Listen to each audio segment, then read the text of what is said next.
Every person has a constitutional blueprint. Long before symptoms appear and before disease develops, before life patterns become obvious, Chinese medicine teaches us that each of us is born with certain energetic qualities or tendencies that influence how we think, how we respond to stress, build relationships, pursue purpose, and move through the world. Some people are natural visionaries. Some people are nurturers. Some are deep thinkers, and some are leaders and trailblazers. These differences are not random. In Five Element Constitutional Acupuncture, they reflect our constitutional nature. And today, we're exploring one of the most dynamic and misunderstood constitutional types in Chinese medicine, the wood element. We'll discuss the key resonance of wood, how practitioners identify it, and why it matters for healing, and why this ancient wisdom can teach us about growth, purpose, resilience, leadership, and transformation. Because when you understand your constitutional nature, you begin to understand not only the challenges, but your greatest gifts.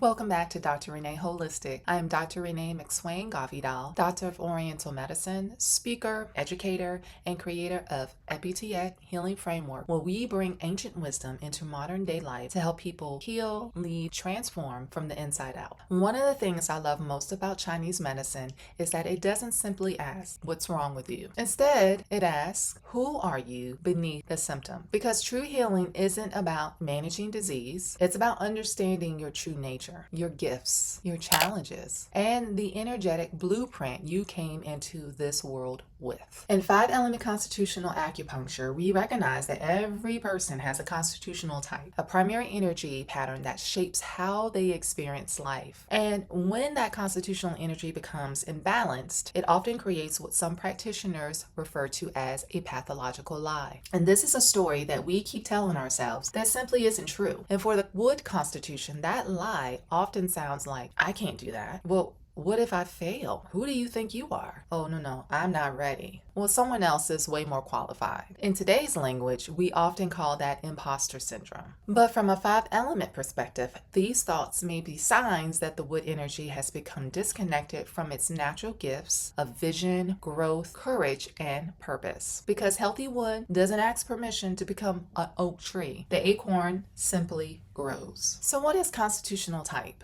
In Five Element Constitutional Acupuncture, practitioners recognize that every person contains all five elements: wood, fire, earth, metal, and water. Yet, one element often emerges as the person's deepest constitutional pattern. Think of it as your energetic lens. It's the pattern through which you experience life. It influences your strengths, your vulnerabilities, your emotional tendencies, your response to adversity, your leadership style, and even how illness manifests within the body. That doesn't mean that you're limited to your constitutional type. Rather, it provides an insight into your unique path of growth. So two people can experience the exact same event and respond completely different. One becomes angry, one becomes fearful, one becomes anxious, the other becomes sad. One immediately creates solutions. The circumstances is identical. However, the response is not. And that's because our constitutional nature influences how we interpret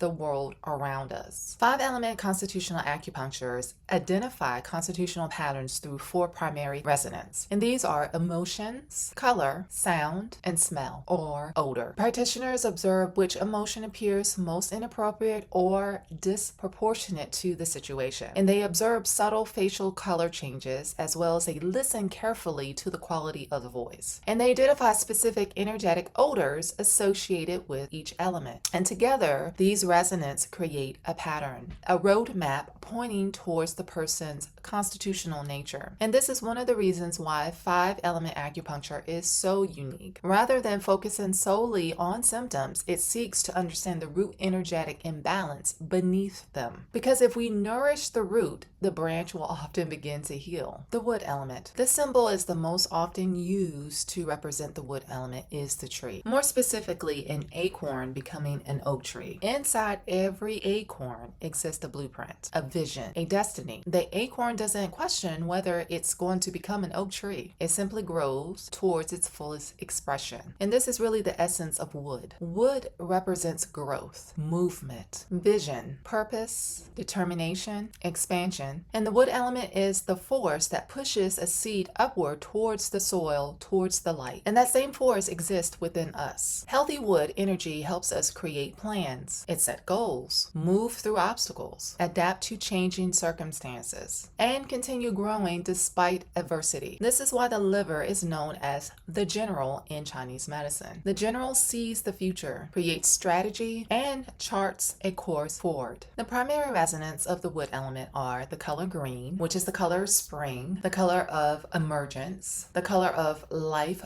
pushing forward. Sound is shouting, and not necessarily yelling, but a voice that seeks to be heard, a voice with conviction. The odor associated, or the smell, is rancid. So this can be associated with stagnation or imbalance within the wood element. This could be either fresh cut grass or smelly, stale grease. And the emotion is anger, and this is perhaps the most misunderstood resonance. Anger in itself is not inherently bad. Anger is movement. It is the force that says the situation needs to change. In balance, anger becomes leadership, courage, advocacy, justice, determination, healthy boundaries. But out of balance, it becomes frustration, irritation. It can be volatile. It could be lack of direction. It could be bitterness, resentment, hostility, rage, or it could be surprisingly the opposite, which is apathy, resignation, giving up, hopelessness. So a healthy wood energy lives between these two extremes. It allows us to express ourselves without becoming destructive, and we remain flexible without becoming passive. Many people assume wood is about force, but wood's greatest gift is flexibility. A tree survives storms because it bends, it adapts, it's flexible, it moves, yet it remains rooted. Balanced wood energy understands that vision can remain the same even when the path changes. When path A fails, wood creates plan B. If it's necessary, it will create a plan C. The mission remains, but the strategy often evolves. This is a hallmark of resilient leadership. One of the most common manifestations of wood imbalance in modern society is self-doubt. A person that is a wood element often has a vision, an idea, a dream, a calling, a purpose, a business opportunity, a leadership role, a creative project, and then the internal dialogue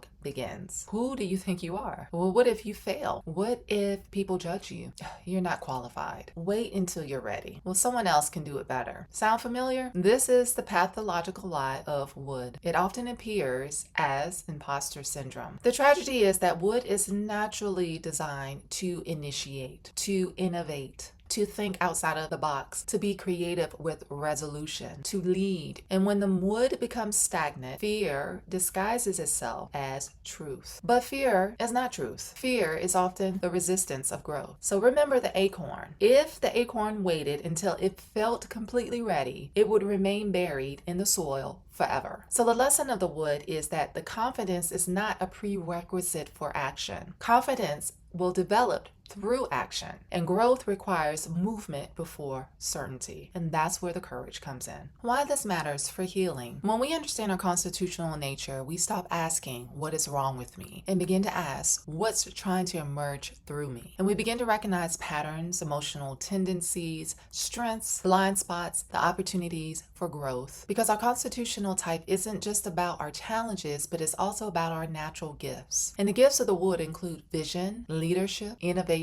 creativity, determination, courage, and the ability to create transformation. The wood element teaches us that growth is about your nature. And just as the acorn carries the blueprint of the oak tree, you carry the blueprint of your highest potential. The purpose of healing is not becoming someone else. It's about becoming fully into who you always meant to be. When you understand your constitutional nature, we begin to work with our design instead of fighting against it. And that's where true healing begins. Until next time, be rooted, be courageous, keep growing, and remember, healing isn't about fixing yourself. It's about becoming who you truly are. I'm Dr. Renee, and I'll see you in the next video. By the way, if you like what you hear and you like the content, please like, share, or subscribe. Be well, be blessed. Thank you.